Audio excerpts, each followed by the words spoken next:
Episode की starting में हमें बताया जाता है कि हम जिस दुनिया में रहते हैं वह कई सारे मिस्ट्रीज से भरी हुई है और आज तक इन मिस्ट्रीज को कोई नहीं समझ पाया है। पर हमारी दुनिया के अलावा इस जगह पर कई और सारे डायमेंशन एग्जिस्ट करते हैं और यह सभी डायमेंशन इवल और गुड क्रिएचर्स से भरे हुए हैं। और उन डायमेंशन में जो इवल क्रिएचर्स मौजूद है वह बाकी के सभी डायमेंशंस का दरवाजा खोलकर दूसरे डायमेंशंस में जाकर उन्हें डिस्ट्रॉय कर देना चाहते हैं, पर उस जगह पर मौजूद गुड क्रिएचर्स उन्हें रोकते हैं। और आज से कई 100 साल पहले कुछ इवल क्रिएचर्स हमारे डायमेंशन में घुस आए और उन्होंने अर्थ को डिस्ट्रॉय करने की कोशिश की, पर उन्हें रोकने के लिए उनके पीछे कुछ गुड क्रिएचर्स भी यहाँ पर आ चुके थे, जिन्होंने इंसानों के साथ मिलकर उन इवल क्रिएचर्स को 2 डायमेंशनल प्लेन में कैद कर दिया। अब हमें एक मॉन्स्टर को दिखाया जाता है जो कि एक इवल क्रिएचर होता है और अपने सामने मौजूद एक पर्सन और एक क्रिएचर से बोल रहा होता है कि जल्दी से मुझे इस सेकंड डायमेंशन से आजाद करो वरना मैं तुम दोनों को जान से मार दूंगा। पर वह पर्सन और वह गोल्डन वॉरियर एक साथ मिलकर उस मॉन्स्टर के साथ फाइट करते हैं, पर वह मॉन्स्टर काफी ज्यादा पावरफुल होता है और लगातार उन दोनों पर अटैक किए चला जा रहा होता है। तभी वह पर्सन अपने पास से एक गोल्डन स्वॉर्ड निकालता है, पर वह मॉन्स्टर काफी ज्यादा पावरफुल होता है और उस पर्सन के गोल्डन स्वॉर्ड का भी उस मॉन्स्टर पर कोई असर नहीं हो रहा होता है। तभी वह पर्सन उस मॉन्स्टर की ओर एक कार्ड फेंकता है और उस कार्ड से एक आइज अटैक निकलकर मॉन्स्टर को फ्रीज करने लगता है, पर जल्द ही वह मॉन्स्टर आजाद हो जाता है। अब वह गोल्डन वॉरियर और वह पर्सन दोनों एक साथ मिलकर उस मॉन्स्टर पर अटैक करते हैं, पर उस मॉन्स्टर को इससे भी कुछ नहीं होता है और अब वह अपनी फायर पावर का यूज करते हुए उन दोनों को खुद से दूर कर देता है। तभी वह पर्सन अपने पास से एक और कार्ड निकालकर उस मॉन्स्टर को दोबारा से फ्रीज करने की कोशिश करता है, पर वह मॉन्स्टर काफी तेजी में उस पर्सन की ओर अटैक करता है, जिससे उस पर्सन के पास मौजूद डेक टूट जाता है और उसके अंदर मौजूद कार्ड चारों ओर हवा में उड़ने लगते हैं। वह पर्सन गोल्डन वॉरियर से बोलता है हमारे पास यही आखिरी चांस है, अगर हमने अभी इसे सील नहीं किया तो यह हमें जान से मार देगा। यह सुनते ही वह गोल्डन वॉरियर उन सभी कार्ड्स की पावर का यूज करते हुए एक हेवनली स्वॉर्ड बनाता है और अब वह उस स्वॉर्ड से अटैक करके उस मॉन्स्टर को सील कर देता है, जिसके बाद वहां पर सब कुछ शांत हो जाता है और अब वह मॉन्स्टर एक कार्ड में बदल चुका होता है। पर जैसे ही वह पर्सन उस कार्ड को उठाने की कोशिश करता है, उस कार्ड के अंदर से दोबारा से मॉन्स्टर बाहर आते हुए उस पर्सन पर अटैक कर देता है। तभी हमारे मेन कैरेक्टर की आंख खुल जाती है और वह बोलता है मैंने दोबारा से यही सपना देखा। और अब वह अपने पास रखी एक बुक उठाता है और उसमें उस मॉन्स्टर और उस गोल्डन वॉरियर को देखने लगता है। वहीं वह बोलता है कि मेरे फादर भी इसी तरह की चीजें देखा करते थे और आज से 8 साल पहले अचानक ही वह गायब हो गए और आज तक वापस लौटकर नहीं आए, पर मुझे यकीन है कि वह वापस जरूर लौटेंगे। और मेरे फादर ने जाने से पहले मुझे कुछ कार्ड्स दिए थे और अब वह उन कार्ड्स में से उस गोल्डन वॉरियर का कार्ड बाहर निकालता है और बोलता है यह कार्ड तो बच्चों के खेलने वाले कार्ड लग रहे हैं, तो आखिर मेरे फादर इन्हें कलेक्ट क्यों किया करते थे। वहीं पीछे खड़ा गोल्डन वॉरियर हमारे मेन कैरेक्टर को देख रहा होता है, पर मेन कैरेक्टर उसे नहीं देख पा रहा होता है। तभी उसके आंखों में दर्द होने लगता है।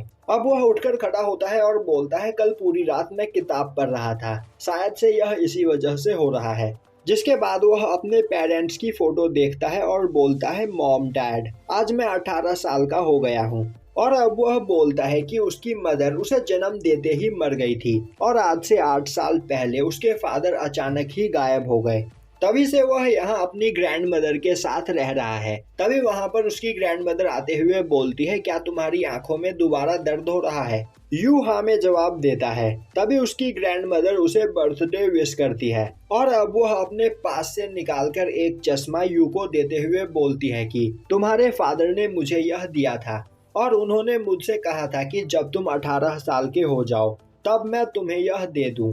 अब यू उस चश्मे को पहनता है और तभी उसके आंखों का दर्द चला जाता है, जो देखकर वह काफी खुश होता है। अब यू बोलता है ग्रैंड मदर मैं स्कूल जा रहा हूँ और वहाँ से लौटकर मैं अपने जॉब पर चला जाऊँगा, तो आप यहाँ पर खाना खा लीजिएगा।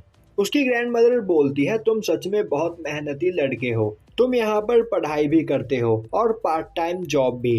यू बोलता है, ग्रैंडमदर आपको परेशान होने की जरूरत नहीं है, बस कुछ दिनों के बाद हम दोनों किसी लॉन्ग ट्रिप पर घूमने के लिए चलेंगे, तब तक मैं आपके लिए कुछ करना चाहता हूँ। और अब हमें पता चलता है कि यू की ग्रैंडमदर हमेशा बीमार रहती है और यू ही हमेशा उनकी देखभाल करता है। अब यू अपने स्कूल की ओर चला जाता है। अब उसके जाने के बाद ग्रैंडमदर यू के फादर के फोटो को देखते हुए बोलती है, यू सच में मेहनती लड़का है, पर मैं उसे तुम्हारे नक्शो कदम पर नहीं चलने दूंगी, वरना वह भी तुम्हारी तरह गायब हो जाएगा। अब दिखाया जाता है कि यू अपने स्कूल की ओर जा रहा होता है, तभी उसे एक आवाज सुनाई देती है जो उससे बोल रही होती है, तुम्हारी पावर अवेक हो चुकी है, मैं तुम्हारे अंदर मौजूद क्वीन हाई को महसूस कर सकता हूँ। तभी यू उस जगह पर दौड़ते हुए एक इलेक्ट्रिक वुल्फ को देखता है, जो देखकर उसे यकीन नहीं होता है। उसी वक्त वह इलेक्ट्रिक वुल्फ यू पर अटैक कर देता है, पर तभी यू का बैग ग्लो करने लगता है और वह यू को पीछे खींचकर उस अटैक से बचा लेता है। पर उस थंडर वुल्फ के अटैक से वहां की जमीन टूट जाती है और एक छोटी लड़की वहां पर नीचे गिरने लगती है। यह देखते ही यू दौड़ता हुआ उसे बचाता है।